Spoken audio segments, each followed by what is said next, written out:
নমস্কার। আমার প্রধান যে কথাটা বলার আছে, মানে প্রশ্ন তো আমরা যেদিন থেকে ঘটেছে তার পরের দিন থেকেই আরজি করে গিয়ে বারবার নানানভাবে, কখনো আরজিকর, কখনো রাস্তায়, কখনো মঞ্চে প্রতিবাদ করেছি। এবং কেন এখনো অবধি পানিশমেন্ট হলো না সেটা নিয়েও অনেক প্রশ্ন উঠেছে এবং উঠবে, এবং আমাদের এই লড়াইটা জারি থাকবে। তার আগে আমি আরডিএ কে ধন্যবাদ জানাই, এবং এই প্রশ্নটা আমি রাখি তাদের কাছে। সন্দীপ ঘোষ 1, সন্দীপ ঘোষ 2, সন্দীপ ঘোষ 3, 4, 5, 6, 7, 8 অসংখ্য, তাদের খুঁজে বার করার দায়িত্ব কি এনারা নেবেন? তাদের সঙ্গে এইটুকু বলতে পারি, আমি যখন ডাকবে, যা যা করতে বলবে সবটা করতে আমি রাজি আছি। আমি যতটা করতে পারবো। আমি তো সঠিক প্রশ্ন একজন সাধারণ মানুষ হিসেবে করতে পারি, কিন্তু আজ আমরা সবাই বুঝেছি যে সাধারণ মানুষের জোর কতটা। যেমন রক্তকরবী নন্দিনী সমস্ত যক্ষপুরীর সাধারণ মানুষকে, যক্ষপুরীর কর্মীদের উদ্বুদ্ধ করে রাজার দরজা ভেঙে ফেললো, সেরকম আমরাও দেখেছি। আগের দিন রাত্রিবেলা যখন আমাকে সবাই জিজ্ঞেস করছিল, তখন ওই বড় বড়, আমার কাজের পরে আমি যখন গিয়েছিলাম, বড় বড় ওই রেলিং গুলো, জানতাম না যে তার কয়েক ঘন্টা পরে ভোর হবে, তখন বোধহয় রাত 2-3টে বাজে ভোর হবে, আর তার কিছুক্ষণ বাদে, ভোরেরও বেশ কয়েক ঘন্টা বাদে, ওই রেলিং গুলো ওরাই খুলবে। ওই রেলিং গুলো থেকে সত্যি বেরোবে, সত্যির যে নিরন্তর আমাদের লড়াই সেটা বেরোবে। আমার আজকে বারবার বলতে ইচ্ছে করে, আমি 25 বছর ধরে রক্তকরবী নন্দিনী করছি, তাই বলতে ইচ্ছে করে যে আমি নারী বলে আমাকে ভয় করো না,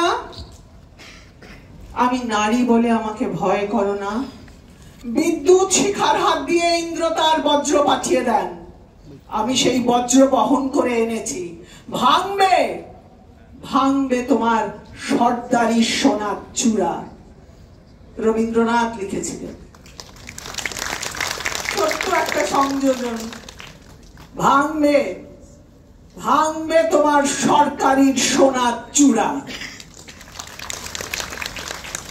আর এটাও বলতে, আমি এত প্রশ্ন করেছি সবার মনে, যারা আমার সঙ্গে সামিল হতে পারেনি, আমার পিসিমা, আমার মাসিমারা, আমার মামারা, তারা নিরন্তর আমাকে মেসেজ করছে আর বলছে আমরা সবাই এই জুনিয়র ডক্টরসদের সঙ্গে আছি, তাদের হয়ে। এবং আমার নিজেরও এটা বলতে ইচ্ছে করছে, ভগবান তুমি যুগে যুগে দূত পাঠায়েছো বারে বারে দয়াহীন সংসারে। তারা বলে গেল ক্ষমা করো সবে, বলে গেল ভালোবাসো, অন্তর হতে বিদ্বেষ বিষ নাশো, মানে এরকম নানান ভাবে তো বলে যায় ভগবানরা। বরণীয় তারা, স্মরণীয় তারা, তবুও বাহির দ্বারে আজি দুর্দিনে ফিরানু তাদের ব্যর্থ নমস্কারে। আমি যে দেখেছি গোপন হিংসা কপট রাত্রি ছায়ে হেনেছে নিঃসহায়, আমি যে দেখিনু প্রতিকারহীন শক্তের অপরাধে বিচারের বাণী নীরবে নিভৃতে কাঁদে। আমি যে দেখিনু তরুণ বালক উন্মাদ হয়ে ছুটে কি যন্ত্রণায় মরেছে পাথরে নিষ্ফল মাথা কুড়ে। কণ্ঠ আমার রুদ্ধ আজিকে বাঁশি সঙ্গীত হারা, অমাবস্যার কারা লুপ্ত করেছে আমার ভুবন দুঃস্বপনের তলে।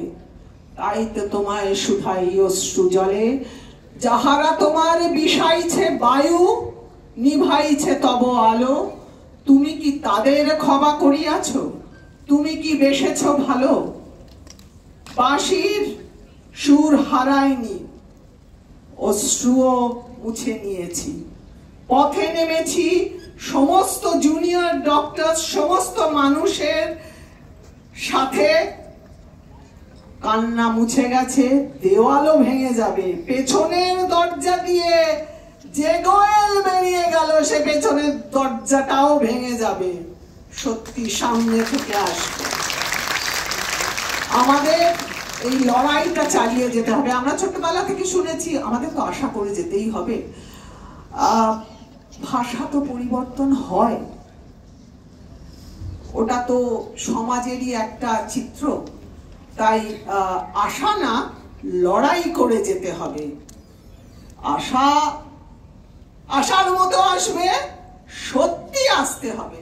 কারণ লড়াইটা না থামলে তবেই আসবে। যারা অনেকেই বলছেন আমরা সুপ্রিম কোর্টের দিকে তাকিয়ে আছি, হ্যাঁ তাকিয়ে তো আছি। সিবিআই আমাদের সত্যিটা আমাদের কাছে জাস্টিস নিয়ে আসবে কিনা, হ্যাঁ আমরা তো সিবিআই এর হয়ে ওটা করছি না। কিন্তু আমরা যদি ক্রমাগত লড়াই করে যাই, খুব ছোট্টবেলা থেকে যেটা শুনে এসেছি যে মাথা মানে বন্দুকের নল হারিয়ে যাবে, মাথা হারাবে না। ঠিক তেমন আমাদের লড়াই কোনোভাবে বন্ধ করা যাবে না, স্তব্ধ করা যাবে না। আমরা আছি আপনাদের সকলের সঙ্গে শেষ দিন অবধি। ধন্যবাদ।